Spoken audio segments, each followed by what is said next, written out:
Hello, Brittany Whatley. Oh, nice to meet you. I'm Robert Dixon, the Regional HR Director for Procter& Gamble. I'm so glad to finally have this opportunity to sit down with a Procter and Gamble representative to finally interview with you all. I know you all serve 7.8, well, 4.8 billion people around the world, and it's 7 billion people, so that really says something.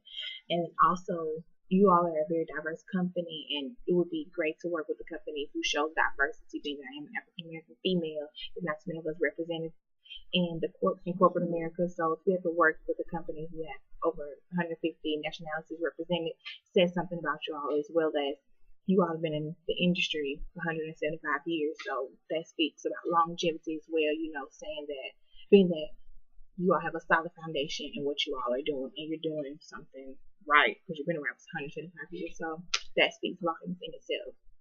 Good, good, good. I've seen you've done a bit of research. Being this is a sales rep position, tell me about a time when you've used the sales process. Okay, so I haven't really had any sales internship experience, but I worked at Arby's for the past 3 years. I'm there, we're always encouraging customers to upsell, buy something larger, or try something new. So I had a customer one time to come around, and it was her first time there at Arby's, and she never really tried Arby's before. And at Arby's, is either beef or chicken, and then during some seasons you might have beef, chicken, or fish. So she didn't want any beef or chicken, so I was like, well, maybe you can try something off our snack menu. And our snack menu have like cheese sticks, potato bites, jalapeno poppers. So she was like, yeah, I really don't know what I want. So I was like, maybe a milkshake or something. She was like, I don't really know. So I just kept throwing different items out there, just asking what she had a taste for. So eventually she was like, I don't think I really want an Arby's off. Thank you, but no thank you. But she dropped off. And then a few minutes later she came back and she was just saying, I try this again. So in the end I did encourage her to buy something, and she came to the drive through and she was just like, you know what, you really did a good job back there. I was indecisive, but you kept pushing through and you were persistent. So that in itself, was good. So I ended up winning her over. She bought something from Arby's that day. So.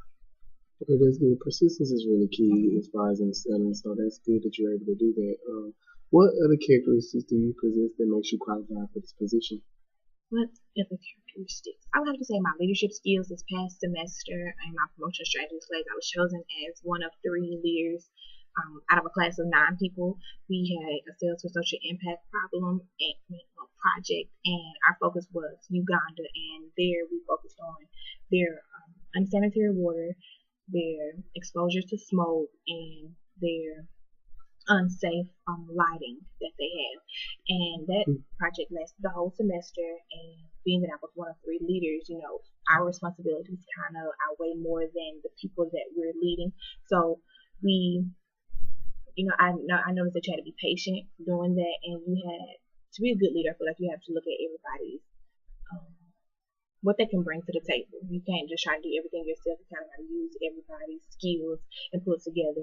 So I would say my leadership skills, my communication skills. As far as I was an intern last year at UC Aerospace Systems, and there I had to do a lot of newsletters, advertising, planning, and organizing of events. And one big thing I know I had to do, we have United Way, and I was on the committee, and I was over the advertising, so I had to do newsletters for the 2 big fundraising events that we had that summer. And in the end, we ended up raising like $5,400. Okay, that's good. That's good. Can you describe a tough customer that you had to win over, and how exactly did you go about doing it? Okay, like I said earlier, being persistent is one thing that I am good at. And I had this one customer that came around, and she just wasn't aware that Arby's prices had changed. So she ordered like 2 combos, and it came out to like $20. Yeah, she really was upset about that. So, and when she came to the drive-thru, she was kind of like irritated and agitated with me, and I was like, I'm sorry, ma'am, that you wasn't aware of the price changes, but I really can't do anything to change that price, making this combo go from $6 to $4. I don't have the authority to do that. So I kind of told her about our value menu. The food choices are smaller, but the price is, very good. So in the end, I was able to convince her to get like 2 sandwiches, 2 value fries, and a cheese stick, and 2 value drinks for like $5. So she was kind of happy about it. And it takes a lot to deal with those customers out there. Is there anything else that I should know about you that will make you be helpful in considering you for this position? You should know that I'm a very confident person. I feel like being a sales rep, you have to be confident. If you don't have any confidence in the product that you're trying to sell to your customer, how do you think they're going to buy from you? I wouldn't buy from somebody who doesn't feel comfortable talking about a product. I feel like you have to be aware of the product that you're selling. So I'm a person that likes to know something before I'm going into a situation. So I do my research on things, as well as being a person, like I said earlier, resilient, being able to talk to people, and just being able to pick myself back up. And this business, you're going to hear no a lot, and I feel like you have to push through those no's. Okay, well, that's all I have for you today. I'll be in contact with you in the near future. You have a good day. Thank you. Yeah.